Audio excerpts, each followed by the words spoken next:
once again. And once again with us, sitting in for George Foreman tonight, one of the greatest of all time in his own right, trainer, manager, and boxing commentator Gil Clancy. Gil, run down the dangers for Evander Holyfield now as he takes on an opponent that I'm sure most of our viewing audience has never heard of, Smokin Bert Cooper. He has to be a little mixed up. He started training for Mike Tyson, a short, muscular guy, fast hands. Then they changed the opponent. It was Francesco Damiani, a guy that's not a big puncher, a tall guy, reputedly a good boxer. Damiani fell out. Now he's back to the short guy again, a guy that's a dangerous guy and a dangerous puncher. It can prove a minus for Evander Holyfield, the fact that he's been looking at training for Damiani, and then he went back to Cooper. And the other minus, as far as I'm concerned, is the fact that he's fighting in front of his hometown folks. It could be a plus, it could be a minus. Sometimes when these guys fight in front of their hometown folks, they get a little uptight. They try to do a little better than they can do. If he stays self-contained and is the real Evander Holyfield, the real deal, he should get the job done. There are fight fans who would say if Holyfield lost tonight, well, he wasn't a real heavyweight champion anyway. He never fought Mike Tyson. How do you assess Evander Holyfield at this stage of his career? I think Evander Holyfield is a real good, solid heavyweight champion of the world. He doesn't have to fight Mike Tyson. He has to fight whoever the best guy is out there. And we mentioned the word history. He will go down in history if he continues to win. And there'll be other contenders that'll come along. There'll be hot contenders. If he can beat them, he'll go down as a real good, solid heavyweight champion. Well, one of the things that makes him so solid is diligent training. As Gil mentioned, he's been in training for more than 3 months. But most of it was in anticipation of the fight that many believe will define and identify his career. Now, it may never take place. But Evander Holyfield goes on about his business despite the disappointment of the Tyson cancellation.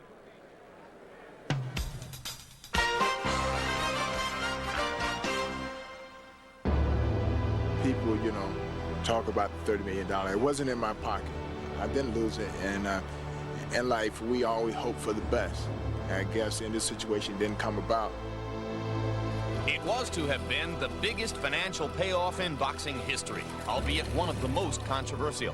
But on Friday, October 18, the next fight of the century, Holyfield-Tyson, fell apart.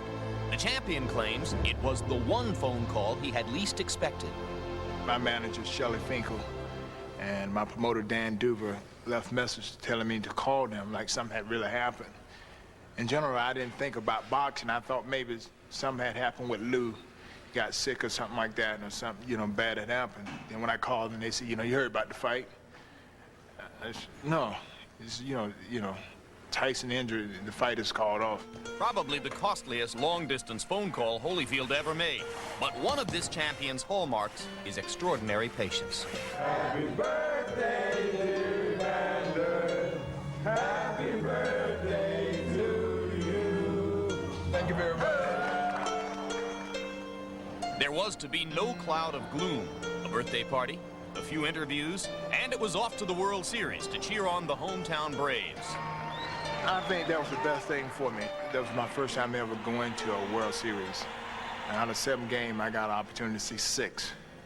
We didn't win, but, it was a lot of excitement, and I think emotionally it took a lot out of me, traveling back and forth to Minnesota. But, I had a good time, and really, I think that took a lot of pressure off me. With a frustrating whirlwind of a week behind him, Holyfield returned to Houston to resume training. It was business as usual for one of boxing's most diligent workers.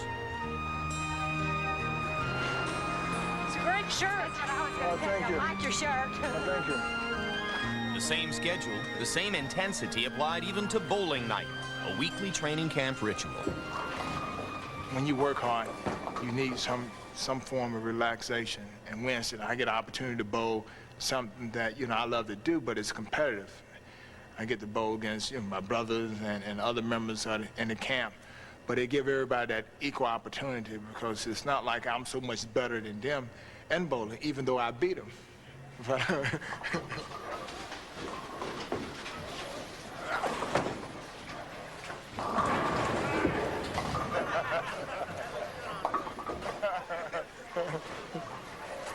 All in the wrist. Powerful wrists, but absent from the ring since punching George Foreman back in April. I told him I would like to fight. since I'm already in shape, man. It's just like going to work and find out that, you know, you ain't gonna get paid. Who want to work and not get paid? And I asked, was it possible for them to find someone that's training now, or someone who want to accept the challenge? So now he returns to Atlanta as the undisputed hometown heavyweight champ, and in so doing, takes a $25 million pay cut. I was raised there, and it's my hometown, and I truly feel that this is the only opportunity they would probably get to have a heavyweight championship fight in their town. It's a little pressure, but, you know, I look forward to it. So Evander Holyfield's career moves forward, much to the dismay of Don King, Mike Tyson, and their compadres, who accuse Evander of ducking Tyson. The champ views it differently. He will fight on his terms and his terms only. They don't get to me, they get to the people, and they have the world and everybody in boxing thinking that Holyfield has lost his opportunity. How can I lose the opportunity when I'm the champion? And, you know, not trying to tell people, you know, I didn't lose. Here's a man lost his opportunity. I have something that he wants if he really wants it. And why should I have to run behind him and not fight because he got injured? I didn't get injured, and it's not like I lost my chance of lifetime. I haven't lost anything. Especially not his integrity, which may be the most expensive prize in Evander Holyfield's vast portfolio. A champion who sees his job as to fight, not to wait. And now we won't have to wait too much longer to see Holyfield in the ring for this title defense against Bert Cooper. The World Boxing Council says that if Holyfield loses, its title is vacated, with both the WBA and the IBF see the heavyweight championship being on the line here tonight, with Cooper having a chance to win those two belts. And for more on the man who finds himself in this position of opportunity and on the fight itself, we go upstairs to Larry Merchant. Up front, what I'm going to do now is shill for a fight, or more accurately, for boxing. What tonight is about is this. Champions like Evander Holyfield fight journeymen like Bert Cooper between major fights. These interludes give us a chance to watch the champion do his stuff. Sometimes we're surprised when they turn out to be more difficult than we anticipated, which could happen tonight. And about every 50 years in the heavyweight division, a Braddock beats a Bear or a Douglas beats a Tyson. These interludes also provide an opportunity for the cynics who flower in boxing to throw up their hands and flex their intellects and say, how can he fight that guy? Well, how can the Twins play the Indians? How can the Bulls play the Timberwolves? How can the Bills play the Colts? And how could Becker play a tennis match against Homo Helm of Tasmania in the U.S. Open?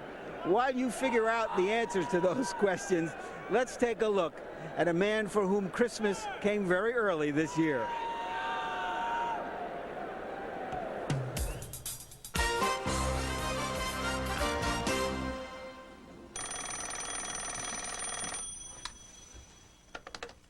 Hello? We got the fight? I'll be there. It was Sunday, November 17. Bertram Blair Cooper was minding his own business when suddenly the telephone rang. In an instant, a journeyman heavyweight was thrust into a championship fight. Is there a recent precedent? Believe it or not, yes. It was December 12, 1986, when James Bone Crusher Smith substituted for Tony Tubbs as a challenger to Tim Witherspoon's WBA heavyweight title. On 1 week's notice, Bone Crusher delivered a startling first-round knockout. That now serves as Bert Cooper's fantasy. But who is Bert Cooper, and where did he come from? He fights out of Sharon Hill, Pennsylvania, and was once a protege of Joe Frazier. The Philadelphia gyms have historically turned out some of the toughest brawlers in boxing history, none tougher than Smokin' Joe. Cooper's admiration for his mentor spawned an uncanny resemblance in the ring. He became Smokin' Bert Cooper, Joe Frazier's left hook inheritor. He taught me a whole lot, the boxing skills and stuff, and how to respect people and stuff like that. Because I was real young, what to do in the boxing game, press conferences, stuff like that. He taught me the whole ropes. We like two of a kind, You know, we're two of a kind. You know, his song he always sang to me. We're two of a kind.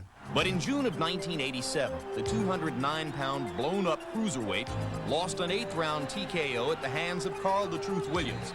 After uttering the words, quote, "I realized after the fight I'm not a heavyweight," Cooper split his ties to Joe Frazier and went back to the 195-pound division. For the next 2 years, Bert Cooper struggled, losing to men like Everett Martin and Nate Miller. He would spend most of his time impersonating Mike Tyson in sparring sessions, because whenever anyone would get a shot at the then heavyweight champion, Bert Cooper's stocky build and aggressive style made for the perfect preparation. In the ring, there was more disappointment. Even George Foreman handpicked Cooper as an opponent on his comeback trail in June 1989. No, I didn't sleep for 3 days. I was partying, you know, 3 days straight. And it's time to fight Foreman, whatever I was thinking about, go to bed. But all the while, Bert Cooper kept coming. In August of 1990, he lost a hard-fought 12-round decision to Ray Mercer, and Riddick Bowe knocked him out in the 2nd round. He had become, in the classic sense, an opponent. Then suddenly last month, Bert Cooper scored an impressive knockout of Joe Hitt. On the strength of 4 consecutive wins, he was anointed to step in for Francesco Damiani. A couple of obvious questions come to mind. Was Bert Cooper in training a mere 6 days before this fight? Is he ready to step into the ring? Bert Cooper never fulfilled the dreams of Joe Frazier. He mimicked heavyweight champion Mike Tyson in sparring sessions, but never achieved any significant status in the division. Yet here he is, presumably in fighting shape, and facing Evander Holyfield for the heavyweight title. I never went to the Olympics, okay? I never went to the Olympics.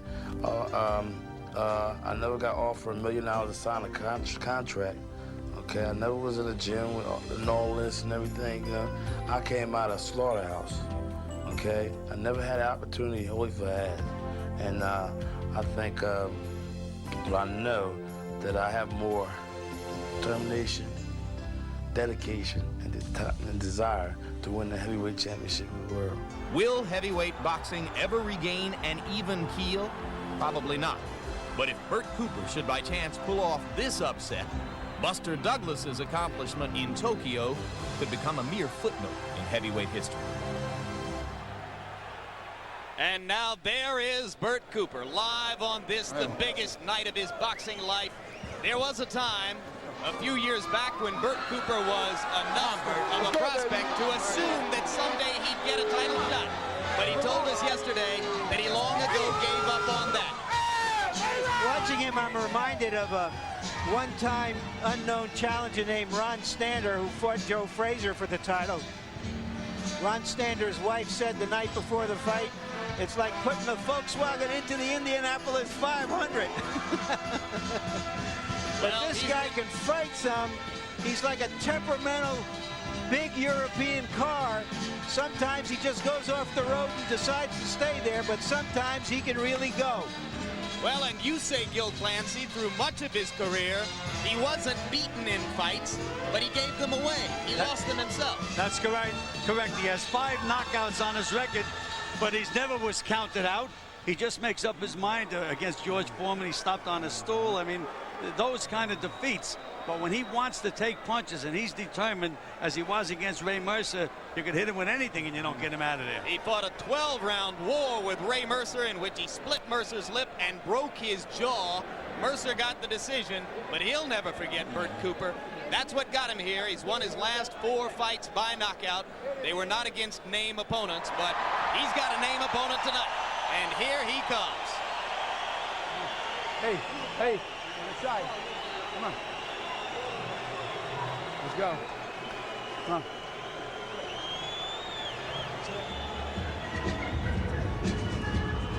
Come on, baby. Let's do this.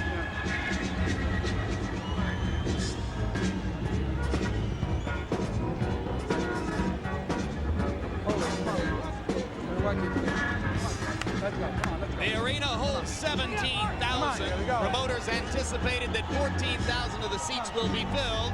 And indeed, if perhaps not quite that many, there is a sizable crowd on hand.